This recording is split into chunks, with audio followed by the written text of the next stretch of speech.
live. I'll write it and we'll do it live. The thing sucks. Don't you know, pump it up. You got to pump it up. Don't you know, pump it up. You got to pump it up. Don't you know, pump it up. You got to pump it up. Don't you know, pump it up. You got to pump it up. Don't you know, pump it up. You got to pump it up. Don't you know, pump it up. You got to pump it up. Don't you know, pump it up. You got to pump it up. Don't you know, pump it up. You got to pump it up. Don't you know, pump it up. You got to pump it up. Don't you know, pump it up. You got to pump it up. Don't you know, pump it up. You got to pump it up. Good afternoon. Good afternoon. Happy Wednesday.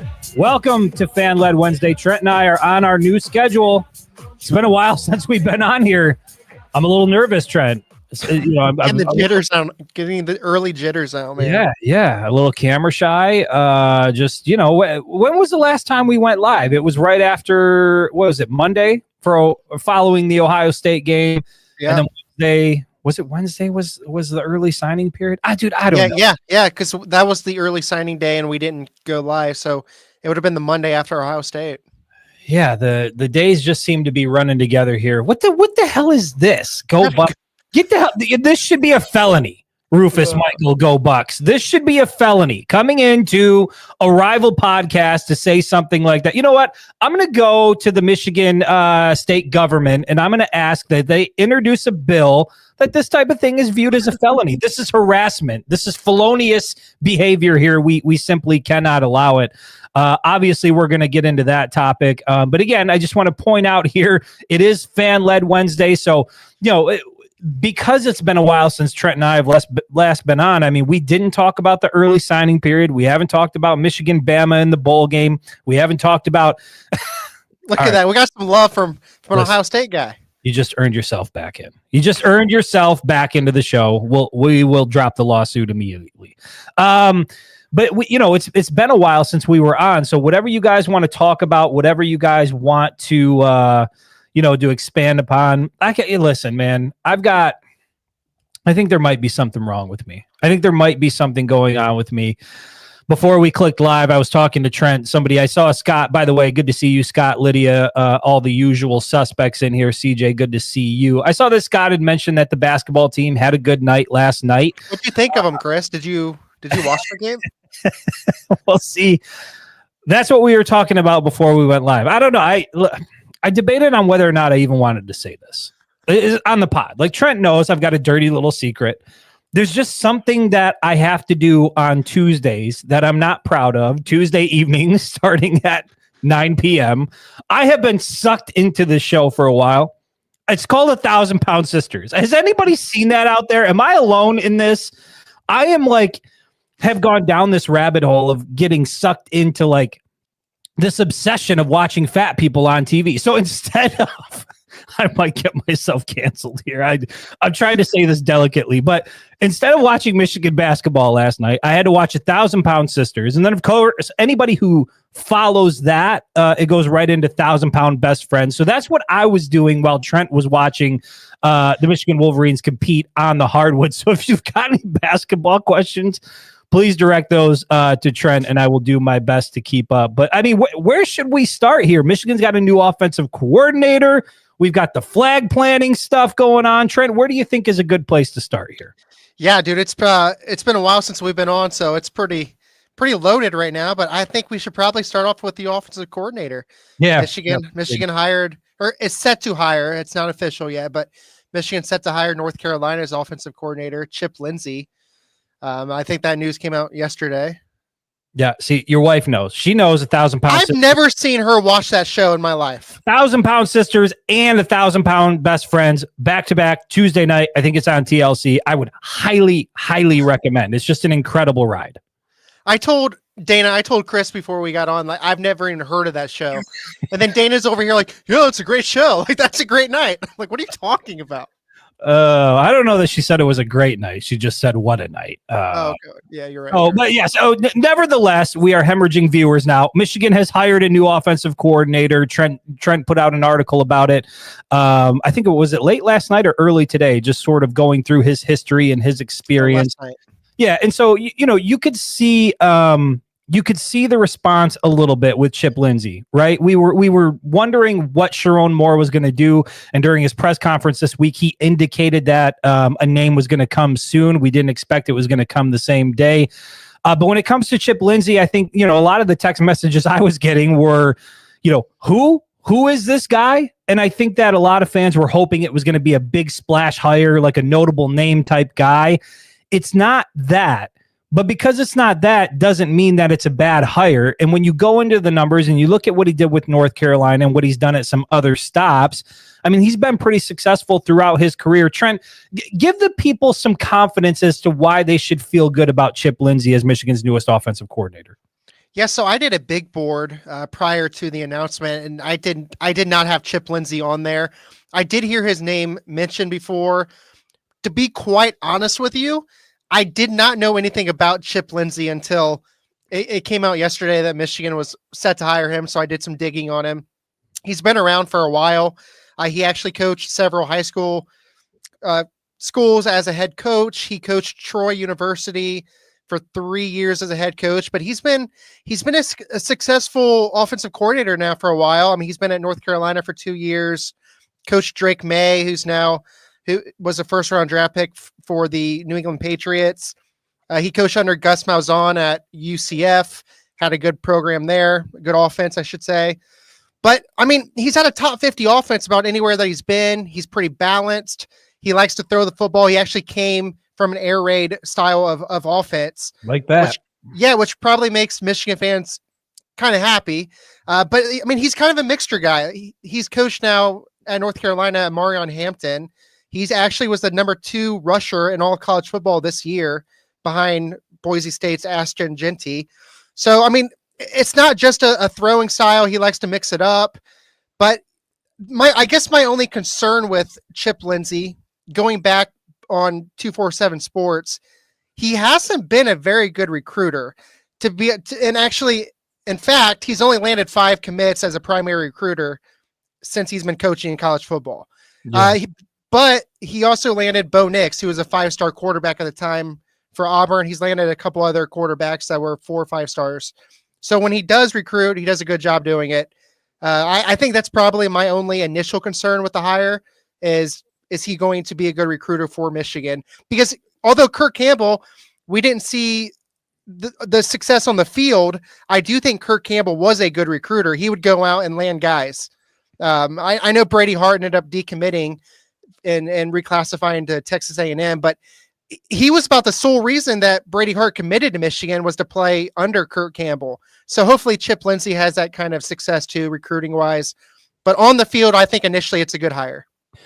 Yeah, I would agree. And I think that, look, it's one of those things where, and I've seen, who is it here? I think it was 7 Mile Thompson from the Facebook page. Let me go back up to what he said. And I mean, there's some truth to this that, remember what the response was when Michigan hired defensive coordinator Mike Macdonald, and then following Mike Macdonald in that incredible year in 2021, they go out and get Jesse Minter. And it was like, who the hell's Jesse Minter from Vandy? Like he didn't do anything there. And I think there were question marks about these guys because they weren't the big splash type hires. But when they got to Ann Arbor, they ended up being the perfect fit for what was needed at the University of Michigan. And so I think when it comes to Chip Lindsey, definitely willing to give this guy the benefit of the doubt. And I think that there's one thing you can say for sure when it comes to where Michigan was and where they're at now. Like Chip Lindsey has got a hell of a lot more experience than Kirk Campbell had as an offensive coordinator. And I think one of the things that Michigan has been lacking, outside of personnel issues, particularly at the quarterback position, but they just really don't have great balance in this offense, and you don't see any explosiveness through the air. And when you look at, a Chip Lindsey type offense, averaging almost 400 yards through the air, averaging like 34, 35 points per game. And so we'll have to see what he does with the weapons that are in Ann Arbor. But just in terms of the scheme where it's, it is more of sort of a spread scheme. It is coming from more of like an air raid type background. I think that that's exciting. I don't ever think that Michigan is going to go away from ground and pound, because I think that's in Sharon Moore's DNA. I think that's in Michigan's DNA, and I think they're going to want a continuation of that. But also, when you go out and recruit a guy like Bryce Underwood, you want to be able to utilize his skill set, his talent, bring some big-time wide receivers to Ann Arbor. And I think that a guy like Chip Lindsey can do far more with that type of offense than what we probably would have seen with Kurt Campbell. So on the surface, I'll say it's a good move, and we're going to learn more about Chip Lindsey in the coming days. And obviously, he's going to have the opportunity to meet with the media, and we'll do some deeper dives. But overall, not a big splash as far as the name is concerned, but I think in terms of the experience and what he brings to the table, I don't think there's any question that we're going to see the Michigan offense. I mean, we are going to see the Michigan offense improve next year. From a safe bet, right? And it's going to be better next year than it was this year.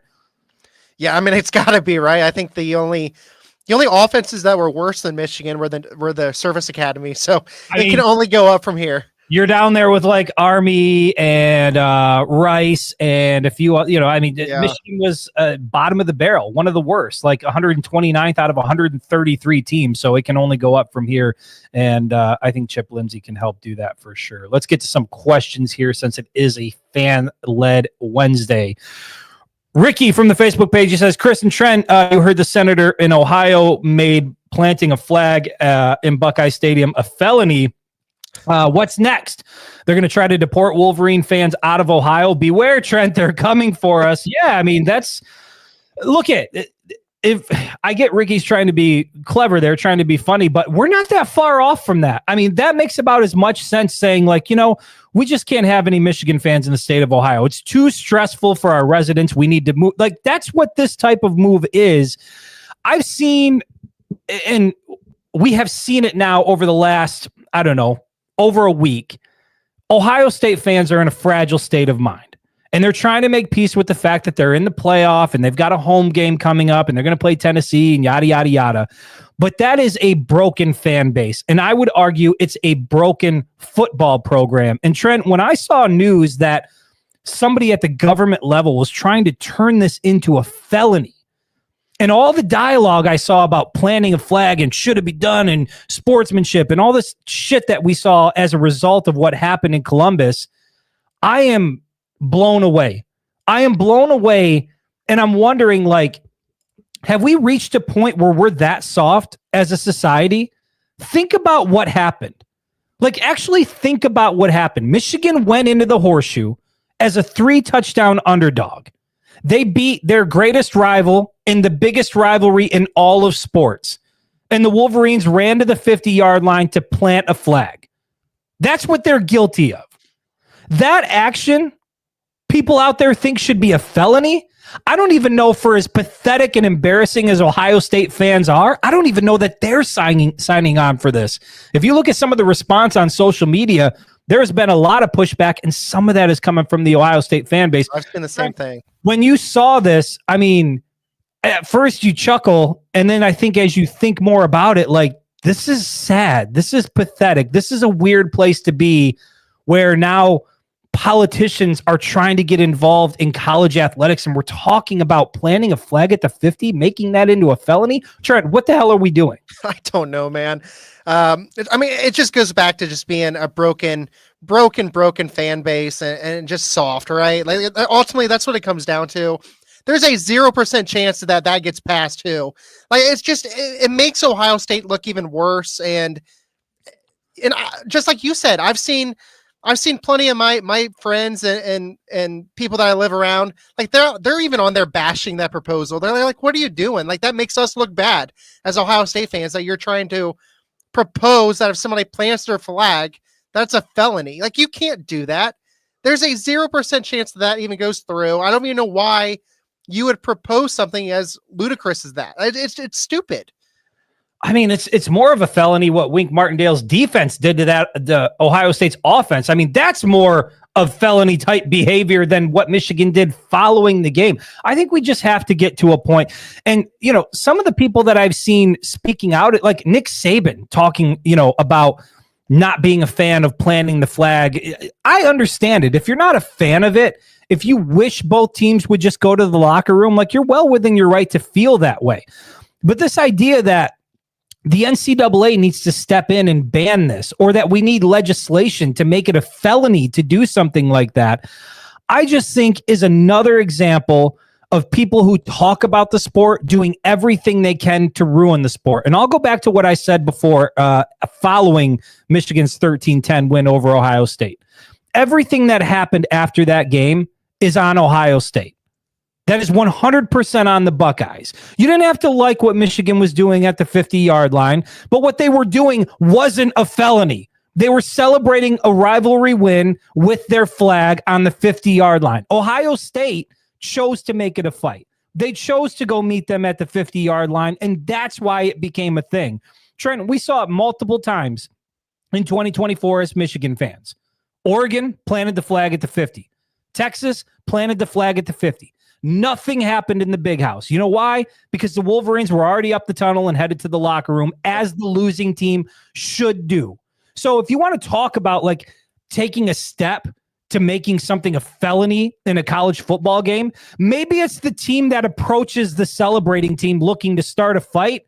Maybe you've got a case to be made there, but planting a flag, Trent, we're talking about planting a flag after winning a football game and making that into a felony. It is 100% an indictment on the football program, their players, and to be honest, the entire state of Ohio. I have seen a lot of weird things in my time covering sports and watching sports. I don't know that I've ever seen anything quite like this. I said it after, I think that Monday after the game, after everything that transpired during rivalry week, I still think the NCAA will come out with something where you can no longer either take flags to an opposing school, or you can't plant a flag, whatever. Why? But to say something is a felony by planting a flag at the 50-yard line, you can't do that. Like you can't do that. You can't give somebody a felony for planting a flag. It's not possible. What are you going to do? We saw the pictures come out. Raheem Anderson had a taser gun stuck right to his stomach. We saw guys getting pepper sprayed. What's the next evolution of this now? We're going to start, you're going to see Wolverines in handcuffs. Walking out of Columbus because of what? Because they planted a flag? That's what it come to, right? Let's just say in some weird, bizarro world that this legislation did get passed. Let's just say it happens. Imagine for a second, Michigan goes into Columbus, 2026, beats the Buckeyes again, as we know they're going to do, because that program is broken. They are done. They are over. I didn't think they were going to go into the dark ages like Michigan was for the better part of 2 decades. I think this win will push them there. I think they are headed to a whole string of ass beatings by the Michigan Wolverines, but that's besides the point. So let's say 2026, Michigan wins in Columbus. They walk out to the 50-yard line. There's no fight. The Buckeyes don't meet them there. Let's say it's Bryce Underwood. Bryce Underwood waving the flag, plants it at the 50. You're telling me that a group of police officers are going to be out there with him? They're going to put him in cuffs and take him away and charge him with a felony? Yeah, they're going to walk around the stadium. That's what we're going to do. That's what we're going to do now. This is the most ridiculous thing I think I have ever heard of. And it's the same thing of like, who the hell banned the you couldn't do horns down in the SEC? Who was that? The SEC commissioner? No, I think it was a school that wanted it banned. I think like these types of things, I just think it's part of what makes college football so great. You don't see that type of shit in the NFL. Terrell Owens going and celebrating a touchdown on the Dallas Star and things like that, but you typically don't see like flag planting in the NFL. Like there's just certain things that make college football different. And the fact that we're trying to legislate it out of the game, in addition to all the other changes that we're seeing come with the sport, I just think is I'm exhausted. I'm exhausted from all of it. And we can roll it right into the conversation about the college football playoff. Like ever since the field was announced for the college football playoff, it has been nonstop whining and crying and complaining. Trent, I know you follow Joel Klatt on social media. Joel Klatt has not stopped whining since Sunday when the championship games were over about how the seeding is unfair and they screwed Oregon and Ohio State should be this and how could Alabama be left out? Like, do we have to complain about everything? Dude, there's always going to be complaining no matter what you do. But it's on another level. It's going to be. It's complaining about the playoff selection, complaining about flag planting, complaining about this. Like, just enjoy the goddamn sport. And if somebody plants a flag at your 50, the best way to avoid that next year isn't through legislation. It's from winning the football game. And if you don't win the football game, take your ass to the locker room and get better next year. That's really the only answer to this. You know, I would put a ton of money on the table to say if Ohio State goes into Ann Arbor next season and somehow beats Michigan, they are planting their flag. Like 100% it's going to happen. It would happen. If Ohio State beats Michigan in Ann Arbor next year and they attempt to plant the flag, I will start a fight at the 50-yard line. You're just going to run out there with your camera. I will defend our honor because we cannot have that. Oh, wait, no, I wouldn't because I didn't do that when Texas. Dude, I was standing like 15 feet away. I recorded the video. I saw him come from the corner of the end zone with the flag, took out my phone and recorded it the whole time. And the only thing I did was I posted. I'm like, well, that's not ideal. Yeah. And that was it. And then we moved on.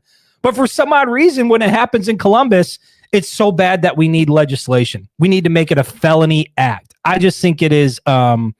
It's embarrassing for whoever it was that brought that legislation forward. But I think more so than anything, it's another black eye for Ohio State and their football program. This is a program that desperately wants to get away from the narrative that they're soft.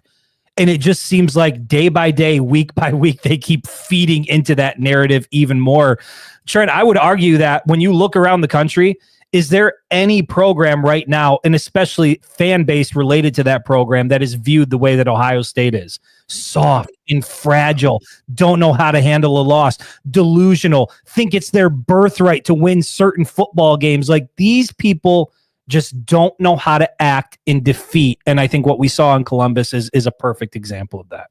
Not to mention the guy. I mean, did you see the photo of the dude spitting on the players before they came out? When the guys were walking out of the tunnel, they did it to everybody, was giving them the finger. That should be a felony. Well, is it? I don't think it is a felony, but spitting on somebody is considered assault, right? I mean, you can jail for that. You can get locked up for that. Why don't we start there, right? If you're part of the Ohio State, part of the state of Ohio, like if you're a government official, why don't you start there by locating that dickhead that was spitting on the players as they walked out of the tunnel? Why don't you start with charges there? Like, planting a flag is the most innocent thing that happened on that field on Saturday.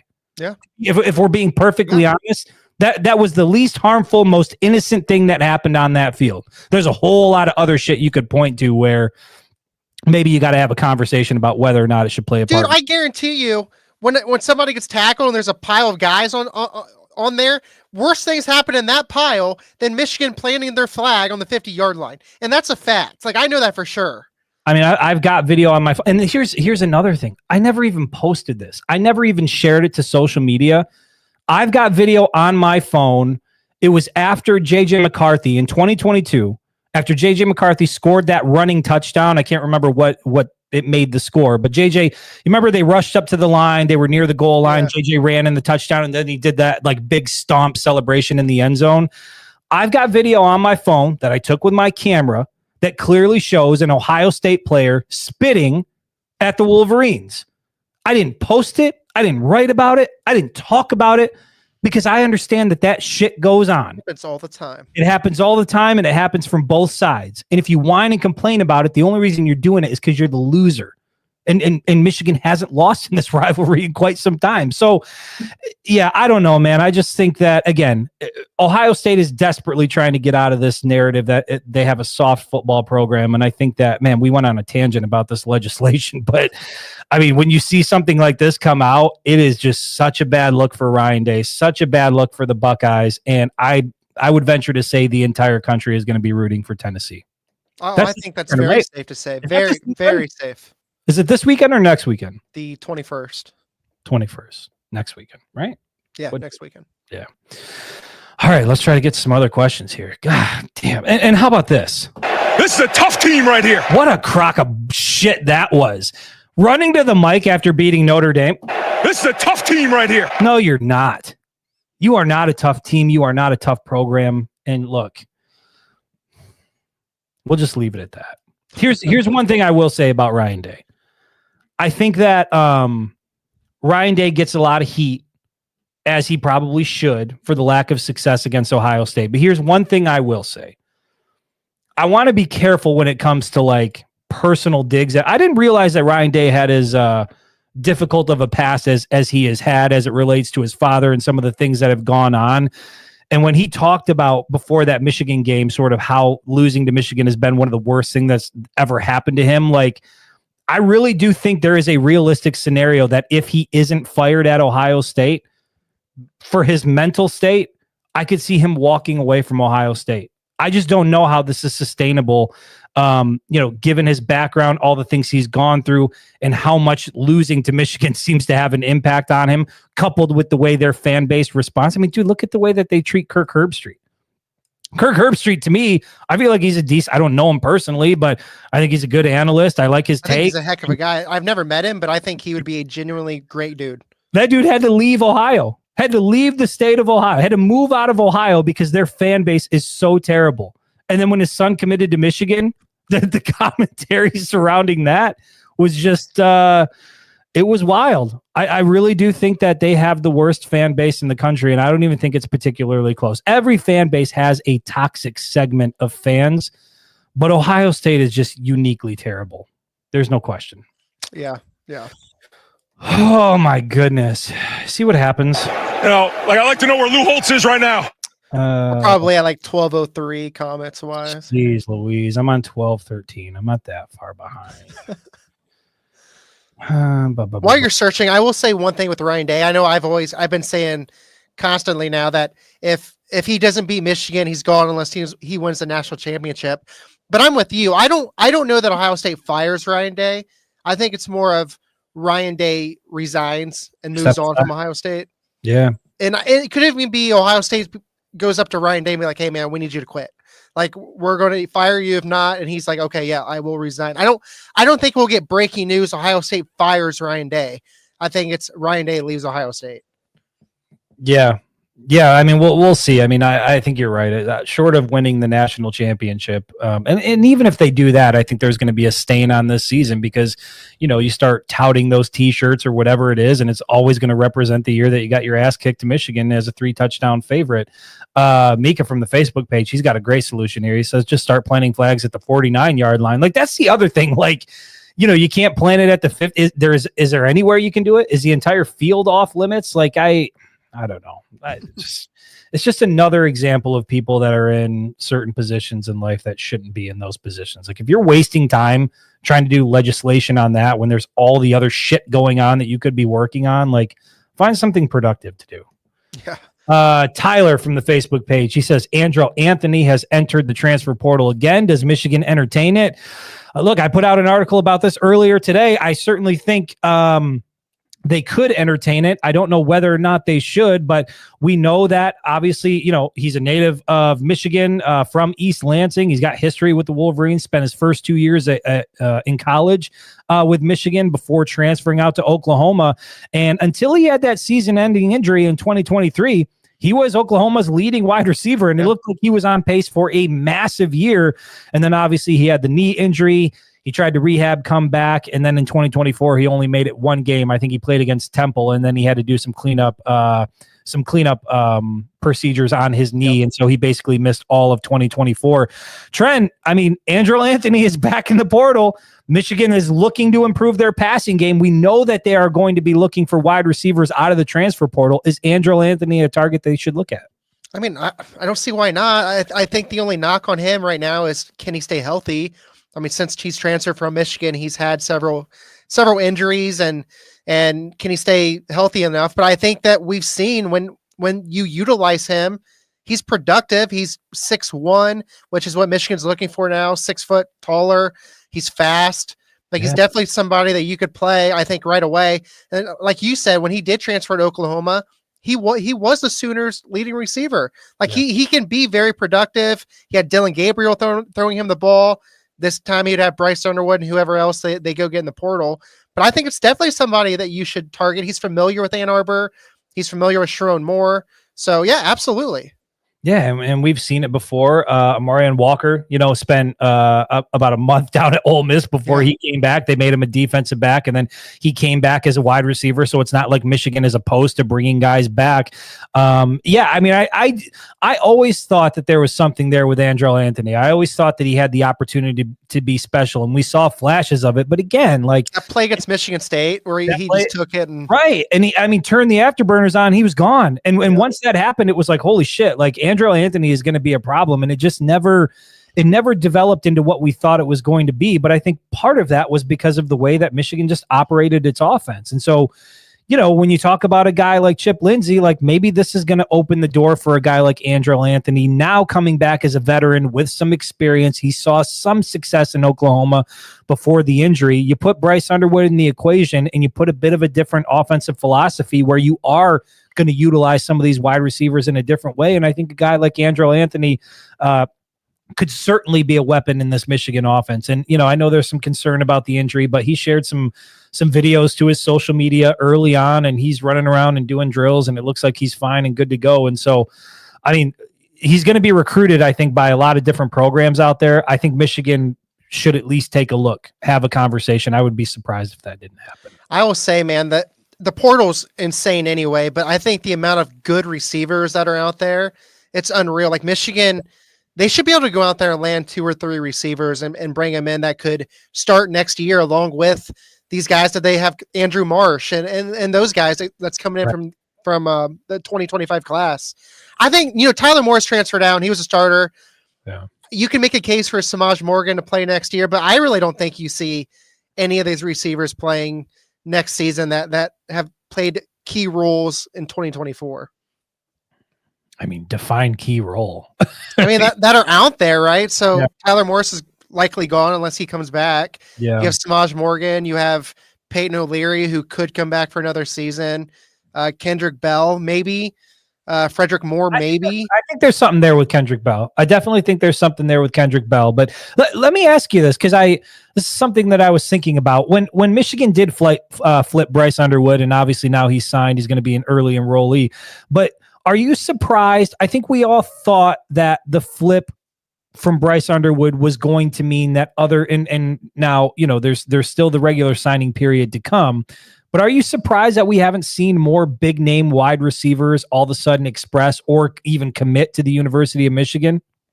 Yeah. I thought when Bryce Underwood committed that dominoes would fall left and right at the skill position. And I mean, Derek Meadows, right? He was the big name and he ended up signing with Alabama. It looked like it was going to come down to Michigan and Notre Dame and Bama, and he ended up choosing Bama. But I thought, like, for sure, like that name, as soon as Bryce Underwood committed to Michigan, I'm like, all right, well, Derek Meadows is coming there too. He committed to LSU to play with Bryce Underwood, but I've heard different rumors out there that Michigan might not have been as high on Meadows as others. So we can leave it at that. Yeah, I think I'm just a little bit surprised. And again, it's not over yet. They can still fill out the 2025 class, but the bulk of those guys have been signed. And then you get a guy, tight end Andrew Olish deciding to sign with Penn State, which, again, you bring in a guy like Underwood and you think you're going to be able to not just hold on to the guys you have, but you're going to bring in some elite weapons. And that's nothing against, Washington or Marsh or any of those guys who did sign. It's just, you thought that there would be some other big names that would be like, well, I want to go to Ann Arbor. I want to play with Bryce Underwood. And we haven't seen that yet so far. But maybe we see more of that in the transfer portal. Guys that want to come into the program and they say, I want to be a part of that Michigan offense. Yeah. Let's see here. Tyler from the Facebook page. He says, can you elaborate on the EJ Holland situation? I don't know what this is in reference to. Trent, can you elaborate on the EJ Holland situation? I know you're... I mean, I've heard things, but I'm not gonna speculate. I don't even know what that means. So we'll move on. Let's see here. That's not really a question. Tyrone from the Facebook page just says Ohio stank. Just goes to show. Just shows you how soft Ohio State is. Yeah, I mean this is how far behind I am. We're still talking about the flag planting. The flag planting thing.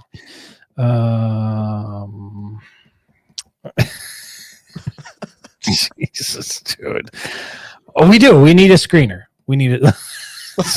Ralph from the Facebook page says we need an NIL bail fund.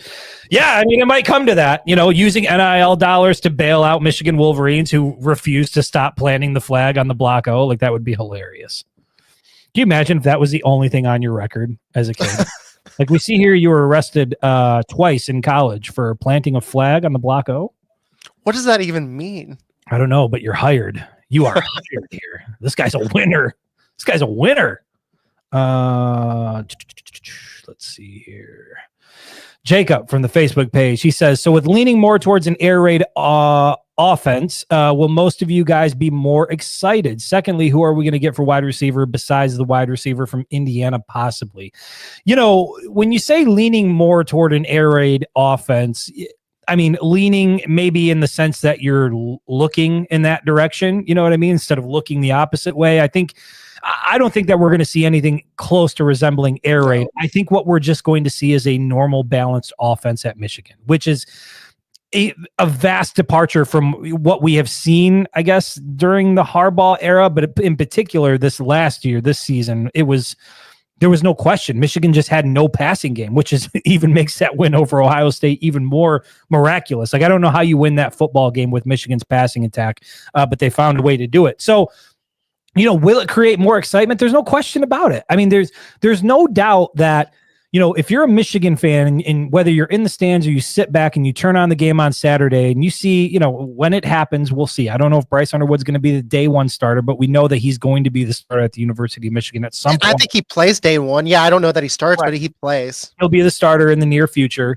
When you sit back and you watch this offense be able to throw a 40-yard pass down the field and it looks beautiful and you see things like that, yeah, people are going to be more excited about that. When you have a balanced offense, when you get into a tight game and you can lean on the passing game and you do have weapons and you can make things happen through the air, I think people are going to be more excited about that. And so, who is Michigan going to get for a wide receiver besides the guy from, who is it, McCulley? Yeah, Donovan McCulley.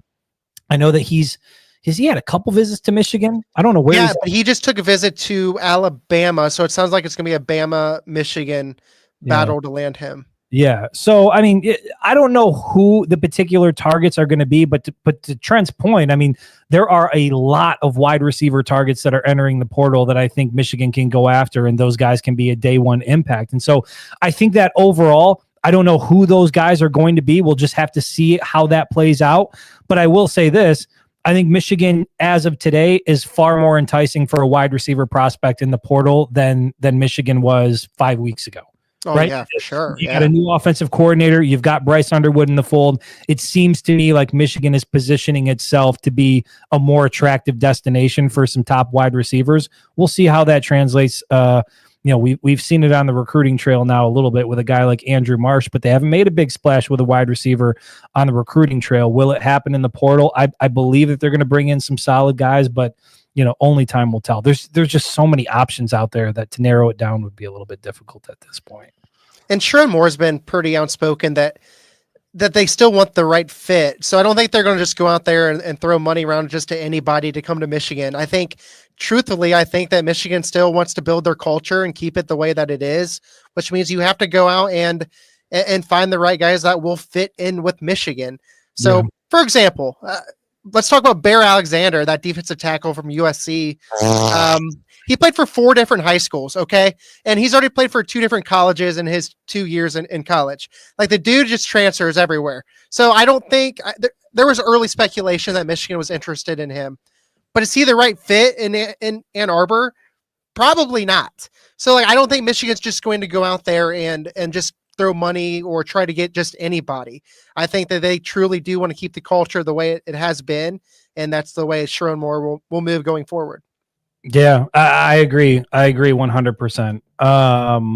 Yes, CJ. So this became a running thing. My love for Andrel Anthony was well known on this podcast for years. Like, I just kept talking about Andrel. I'm like, Andrel's going to be this, Andrel's going to be that, and kept thinking it was going to happen, and then it never happened. But yeah, the running joke was on every show I was bringing up Andrel Anthony at least one time. Even if he didn't play, I would talk about Andrel Dude, I'm right there with you. I thought, especially after that catch and run against Michigan State, I'm like, all right, Michigan's got their They got their number one guy now. He's wearing the number 1 jersey. Yep. They got a dude out there. Like, looks like they got a guy. And then, it just, yeah. See, Dwayne, you're pretty much where I'm at. I ask myself the same question. What's your playoff prediction? I don't know. I mean, I don't really give a shit about the playoffs. I'm, sitting back. Hey Chris, are you gonna watch the playoffs or watch some like Lifetime movies or like It your depends. sister show? It depends on how much I need to get caught up on 1,000-Pound Sisters. But I'll probably toggle back and forth. I mean, my playoff prediction is, look, I'll give you this prediction. I don't think Ohio State's going to win it all. I don't think they're going to win a national championship. I think the path to the national championship is obviously going to be far more difficult. And I think Ohio State has one of the more difficult paths. I mean, if I remember reading it correctly, there's a scenario where they're going to have to go through Tennessee, potentially Georgia, Oregon. You've got teams like that in there. If they beat Tennessee, they'll play Oregon the next round. They'll play Oregon, and then I think you've got Georgia's somewhere in that bracket as well. So I don't think Ohio State's going to win it all. It's going to be. Let me ask you this, Trent. There's been a lot of talk about how leaving in Alabama out was a mistake. You've got a Boise State in. You've got an SMU in. We now have the expanded playoff. Do you think there's a chance that maybe one of these underdogs? I mean, hell, Boise State got a first-round bye. Yeah. Do we see any Arizona State? Do we see any magic in the national championship, or do you think it's going to be business as usual with the usual suspects?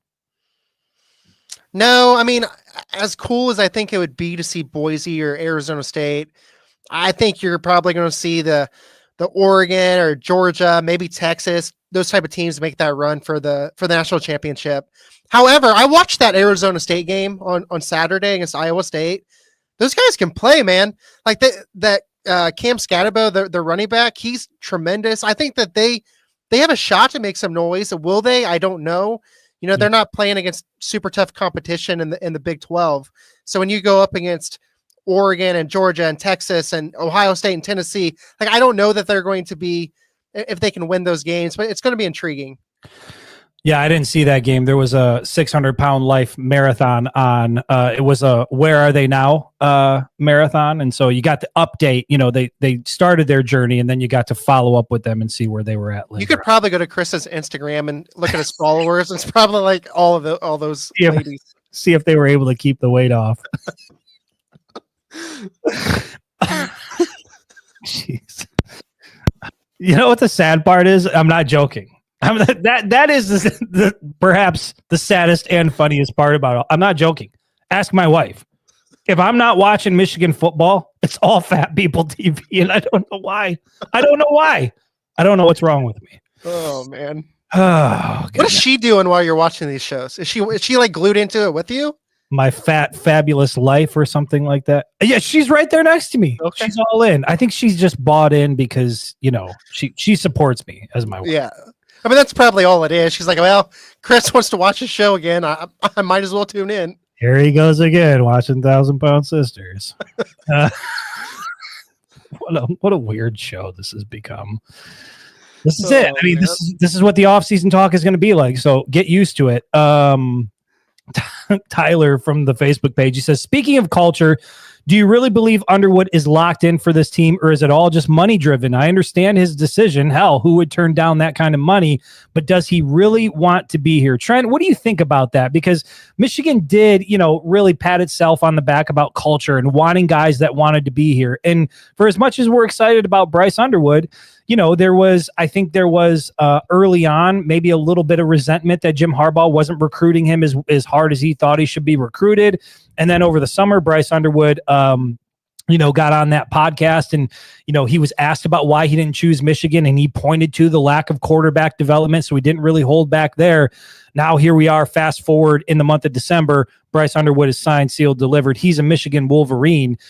Do you think he is 100% all in? Do you think it's about money? And I guess the other part of the question is, does it even matter? I mean, ultimately, no, it does not matter. As long as Michigan can keep him in the fold for the probably 3 years that he'll be in college. Initially, when he committed, of course, it's like, well, I mean, Michigan's offering what like the reported $10 million at that point in time. So it's like, well, obviously the money's probably doing most of the talking. But then you read different reports that came out about how Jim Harbaugh and Matt Weiss at the time lost communication with Bryce Underwood, and he felt slighted. It's like, hey, I'm right here in your backyard and you're not recruiting me very heavily, so I don't want to go to Michigan. But then Sherrone Moore, he spearheaded it. I mean, Sherrone Moore was a huge part in this recruitment. And so after those reports came out, it's like, no, actually, I do think Bryce Underwood probably wants to be in Michigan. He grew up as a Michigan fan. Like that was part of his tribute of his commitment video. And he grew up wanting to play for Michigan. So it's not like it's some random school that threw him money and he's like, okay, I'm going to go there. Like he grew up as a Michigan fan. Of course, the money helps, but I think there's a lot more to it than just Michigan offering him a bag. Yeah, that's a good point. In his commitment video, I mean, he's there. I don't know how old he was. Looks like he could be 7, 8, 9 years old. He's talking about wanting to be a Michigan Wolverine. There's no question that the NIL portion played a big part of this, but does Bryce Underwood truly want to be a Michigan Wolverine? Yeah. And I think that if that wasn't the case, there wouldn't have been that resentment early on. And so I think the early part of his recruitment, they didn't go the way they wanted it to go. And there were some sourness there from his side. And I think that Sherrone Moore came in, he made Bryce Underwood a priority, and then they threw some NIL at him and they made a situation that was just hard to turn down. And so I think when you take all of that into account, does he want to be a Michigan Wolverine? Yes, because if he didn't want to be, he wouldn't be here. And he could have gone and got a nice payday at LSU or somewhere else. Like there is no shortage of, now, are they bringing in Larry Ellison type money, Oracle type money? No, I don't think they're doing that. But Bryce Underwood could have pretty much gone anywhere in the country, got a bag and played football there. I think he genuinely, from what I understand, embraced the idea of being the hometown hero. I think he embraced the idea of being the guy.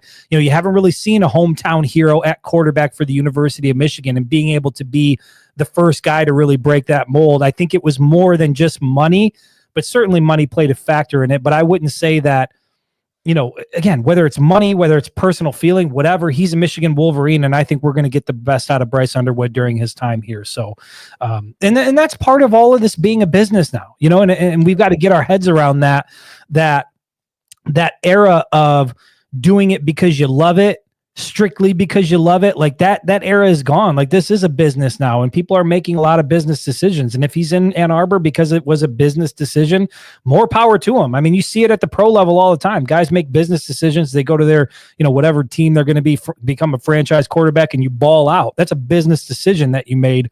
I have no problems with Bryce Underwood making a business decision. Yeah, definitely. And, he's attending the different Michigan sporting events. He was seen at Chrysler Center with Sherrone Moore and teammates. Like, I think he's happy with his choice. He's bonding with his teammates and coaches. And he even asked Sherrone, like, how late can I work out at nights? And Sherrone was like, I mean, however late that you want. Like, I think that it shows you that he's willing to come in, compete, and work. And ultimately, he wants to become an NFL quarterback. So he knows he's got to put the work in to become that NFL quarterback, especially if he wants to be a top 5 pick, which obviously he's capable of being. Listen, we're starting to get some false narratives here in the comment section here. Mika, this is, look, I'm not even going to respond to that. Tyrone says I have a fetish of people shoving donuts in my mouth. Is that what you do when you watch that show? I have a little snack here and there. Maybe it is that. Maybe it is like if I can see these people on their journey, then surely I can shed 15, 20 pounds, right? Maybe that's what it is. Maybe it is motivation. I don't know. It's a sickness one way or another. Oh boy. Let's see. This is a good question from Dwayne from the Facebook page. It says, do you think Alex Orji changes positions, move him to tight end or linebacker? Trent, what do you see happening with Alex Orji and the University of Michigan moving forward here? Once again, I don't like to speculate on players transferring, but I think it's two options for. What that means, yep. I think it's two options for Orji. I think you either are going to see him change positions, tight end, whatever, or he's going to enter the portal to try to start somewhere. I mean, someplace. Okay, if he does, let's just say, I know Dwayne said, tight end or linebacker. You just said tight end. If you move a guy like that, where are you moving him to? I don't really think he's got tight end size. To me, he's not, there's not enough shiftiness or quickness to be a running back. Where do you move him to if you are going to change position? I mean, that's a great question. I'm sure if we go back in time and watch his film, I'm sure he probably did different things. I don't know for sure, but I'm sure there's some place you could put him. But if he doesn't, that's a big reason why he came to Michigan. There were plenty of schools recruiting Alex Orji, but Michigan, Jim Harbaugh saw him as a quarterback, and that's what he wanted to do in college. He didn't want to play tight end. He didn't want to play linebacker or whatever else. He wanted to play quarterback, which is why he came to Michigan, which kind of makes me think, well, if that's what he wants to do, maybe he goes to some lower level school to try to play quarterback. Yeah. I mean, 6'3", 235 pounds, I just, I don't know where you can move him to. I know he's an athletic freak, and I know that he's not as fast as I thought he was. Like dead serious. I thought the dude had a lot more speed. Top end speed isn't there for sure. And to be honest, I thought there would be a little more shiftiness in there. I don't want to say this, but thinking more in terms of like a Denard Robinson type impact as a runner. I'm not putting him nearly in the same category as a Denard Robinson. Like that guy stands alone. He was quick, shifty, all that. But I thought we would see maybe a little bit more of that than what we saw. To me, Alex Orji became more of just, he was a wrecking ball. Snap the ball directly to him. He'd put his head down, put his shoulder down. And could he be a short yardage running back? Like, could you use him like as a Ben Mason rule back in the day when they would the 1 yard line? Khalid Hill, when they were on the 1-2 yard line, you throw him in there and let him run it in. I mean, here's my only issue with that. Then why not just use the guys who you recruited to that position to do that? Unless you don't have like a true short yardage back. If you need somebody who's a bigger guy who you think can move the pile, like, yeah, I guess maybe. But then if you're Alex Orji, I think you also got to put yourself in his spot. Like, do you want to be just reduced to, I was already playing limited reps as a quarterback, like here and there. Now I'm going to be just a short yardage guy that comes Probably in. Probably not. not. And I think you're right, Trent. We don't want to speculate on the whole transfer portal thing. It's just hard to envision. Like he got an opportunity in 2024 to try to make something happen, and you can't. You might not like the way that Sharon Moore handled it, but he gave all those guys an opportunity to really solidify themselves and earn the job. And, I think Alex Orji had a shot to do it, and it didn't work. And so I think Sharon Moore has been very clear that he wants to go get a quarterback out of the portal. You've got Bryce Underwood in the fold now. You got Jaden Davis hanging out there. Not really sure what's going to happen there. Davis Warren, Maybe. I just don't see a place at quarterback for Alex Orji moving forward. Doesn't mean he shouldn't be a part of the program, but it would be interesting to see if he decides to stay. Almost certainly they're going to have to move him to another position. And what would that position be? Is it offensively? Is it defensively? I don't know. And then you're talking about a guy who's going into a senior year. He redshirted, so I think Orji has 2 years of eligibility left, but you move him to tight end. Michigan's actually pretty loaded at tight end, even if and when Colston Loveland leaves. Like you have Hogan Hansen, freshman, Brady Prescorn, freshman. You have Zach Marshall. You have other guys that are more developed at tight end than what Alex Orji would be moving him over. Right. Same at linebacker. Like you're probably getting Ernest Hausman back. You're probably getting Jayshon Barham back. You have freshman Cole Sullivan who played. You have Jimmy Roller possibly still staying. Like you have linebackers that are more polished and developed than what Alex Orji would be. So he's right back on the same boat. You put him at tight end or linebacker, he's just a depth piece, just like he'd be a quarterback. Right. Yeah. I mean, that's a great point. Any position of need that I think that they have, I'm not sure that he fits well there. And all those other positions where you might be able to work him in, there's already guys there who are developed that are going to be playing ahead of him, and he's going to be right in the same situation he's in now. So yeah, that one is certainly going to be interesting to keep your eye on because, in terms of being a team guy, he was open going into the season. He said flat out, I didn't commit to being the starter at Michigan. I committed to the University of Michigan. And he has been the definition of a team guy ever since he's been in Ann Arbor. But, at some point, you got to figure out, what do you want out of your future? And if your future is to try to make it to the league, try to play at the next level, then the only way you're really going to get there is you got to be developed and you got to be on the field and you got to make shit happen. And I just don't know that that's going to happen at the University of Michigan. Yep. Ralph from the Facebook page, this is a great point. He says Dominic Zavada staying is great. Trent and I talked about this before we went live. Say what you want, special teams guy, field goal guy. That is a massive weapon that is returning for the Michigan Wolverines. And we saw how important he was throughout the 2024 season.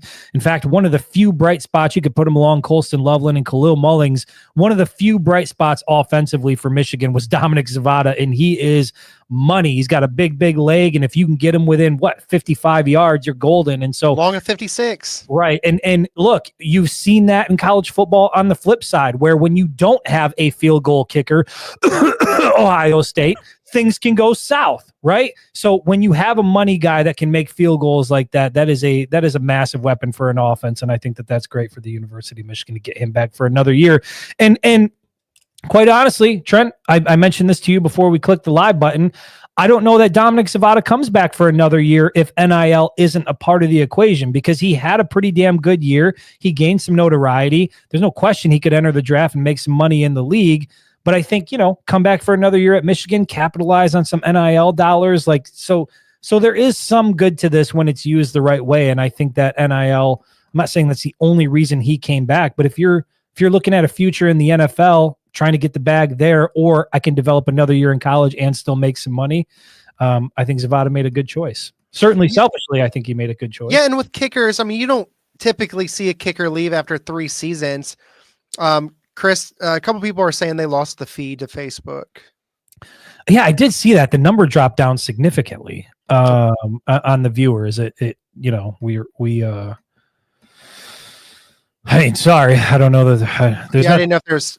Okay. Anyway, so yeah, with Zavada, he was the number 1 ranked kicker on Mel Kiper's big board, and you don't typically see kickers leave after 3 years, because if you do see a kicker drafted, it's not till round 5, 6, or 7. So with Zavada and that 1 more year fund that Michigan does, yeah, he's making his money now, and then come back to Michigan, and then obviously, assuming that he has another good season, he's going to be probably the number 1 ranked kicker on Kiper's board next season. So you're talking about it's a win-win for Zavada right now. Yep, no doubt about it. Let's see, trying to go through some more of this stuff here. Thoughts on Will Johnson? As I'm going through some of these thoughts on Will. I mean, we knew he was going to go to the NFL. Yeah, there's not a whole lot there, right? I mean, he hasn't played for several weeks, but he was still going to be a likely top 10, 15 pick in the draft. So it was an obvious move. Will Johnson was going to leave. He's, no matter how anyone feels about Will Johnson, he's still one of the best cover corners to play for Michigan at the end of the day. I mean, freshman year, he came in and made an impact. Sophomore year, he was tremendous. He was an All-American.